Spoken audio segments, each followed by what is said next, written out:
Praise the lord.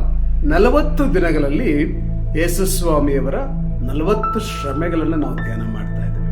ಇಂದಿನ ವಾಕ್ಯ ಭಾಗ 1 ಪೇತ್ರ 2ನೇ ಅಧ್ಯಾಯ 24ನೇ ವಚನ.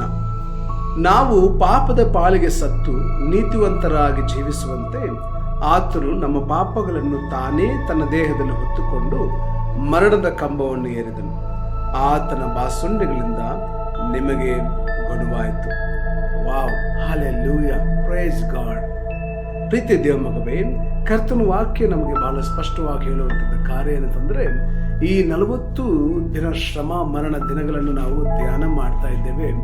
ಒಂದು ನಾವು ನೆನಪಿಟ್ಟುಕೊಳ್ಳೋಣ, ಯೇಸು ಸ್ವಾಮಿಯವರು ಇಂಥ ಭಯಂಕರವಾದಂಥ ಶ್ರಮೆಗಳನ್ನು ಅನುಭವಿಸಲು ಕಾರಣ, ಇಂಥ ಒಂದು ಹೀನಾಯವಾದಂಥ ಹಿಂಸೆಗೆ ಅವರು ತುತ್ತಾಗಲು ಕಾರಣ ನಾನು ನೀನು ರಕ್ಷಿಸಲ್ಪಡಬೇಕೆಂಬುದಾಗಿ, ಪರಲೋಕ ರಾಜ್ಯದ ಬಾಧ್ಯಸ್ಥಿಕೆಯನ್ನು ಹೊಂದಿಕೊಳ್ಳಬೇಕೆಂಬುದಾಗಿ, ಮತ್ತು ದೇವರ ವಾಕ್ಯ ಹೇಳುವಂತೆ ನಾವು ಪಾಪದ ಪಾಲಿಗೆ ಸತ್ತು ನೀತಿವಂತರಾಗಿ ಜೀವಿಸುವುದಕ್ಕೋಸ್ಕರ ಯೇಸು ಸ್ವಾಮಿಯವರು ಆ ಮರಣದ ಕಂಬವನ್ನ ಏರಬೇಕಾಗಿತ್ತು. ಪ್ರೀತಿ ದೇವ ಮಗವೇ, ಇಂದು ನಿನ್ನ ಜೀವಿತವನ್ನು ಪ್ರಶ್ನೆ ಮಾಡಿಕೊಳ್ತೀಯಾ?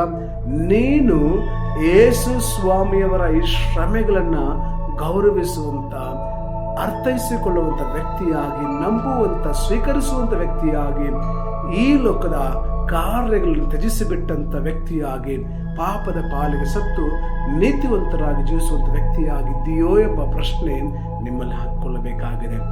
ನನ್ನೊಂದಿಗೆ ಪ್ರಾರ್ಥನೆ ಮಾಡ್ತೀರಾ? ನಮ್ಮ ರಕ್ಷಕನೇ, ಒಡೆಯನೇ, ವಿಮೋಚಕನೇ, ಈ ಒಂದು ಸಮಯಕ್ಕಾಗಿ ಸ್ತೋತ್ರ. ನನ್ನೊಂದಿಗೆ ಈ ವಾಕ್ಯ ಭಾಗವನ್ನು ಕೇಳಿಸಿಕೊಂಡಿರುವಂತ ಪ್ರತಿಯೊಂದು ವ್ಯಕ್ತಿಯನ್ನ ನಾವು ಯೇಸು ನಾಮದಲ್ಲಿ ಆಶೀರ್ವದಿಸುತ್ತೇವೆ. ಪಾಪದ ಪಾಲಿಗೆ ಸತ್ತು ನೀತಿವಂತರಾಗಿ ಜೀವಿಸುವಂತ ಶ್ರೇಷ್ಠ ನಿಷ್ಕರ್ಷೆ, ಶ್ರೇಷ್ಠ ಆಶೆ ನಿಮ್ಮದಾಗಿದೆಯಲ್ಲ. ಅದಕ್ಕಾಗಿಯೇ ಆ ಶಿಲುಬೆಯ ಮರಣವನ್ನು ತಾಳಿಕೊಂಡ್ರಲ್ಲ ದೇವಾ. ಅದನ್ನು ನಂಬಿದವರು ಮಾತ್ರವಲ್ಲ ಸ್ವಾಮಿ, ನಿಮ್ಮ ವಾಕ್ಯವನ್ನ ಅನುಸರಿಸಿ ನಡೆಯುವಂತ ವ್ಯಕ್ತಿಗಳಾಗಿ ಈ ಲೋಕದ ಕಾರ್ಯಗಳನ್ನು ತ್ಯಜಿಸಿಬಿಟ್ಟು ನಿಮ್ಮ ಶಿಲುಬೆಯ ಮಾರ್ಗವನ್ನ ಆರಿಸಿಕೊಂಡು ಹಿಂಬಾಲಿಸಲು ನಮಗೆ ನೀವೇ ಸಹಾಯ ಮಾಡು.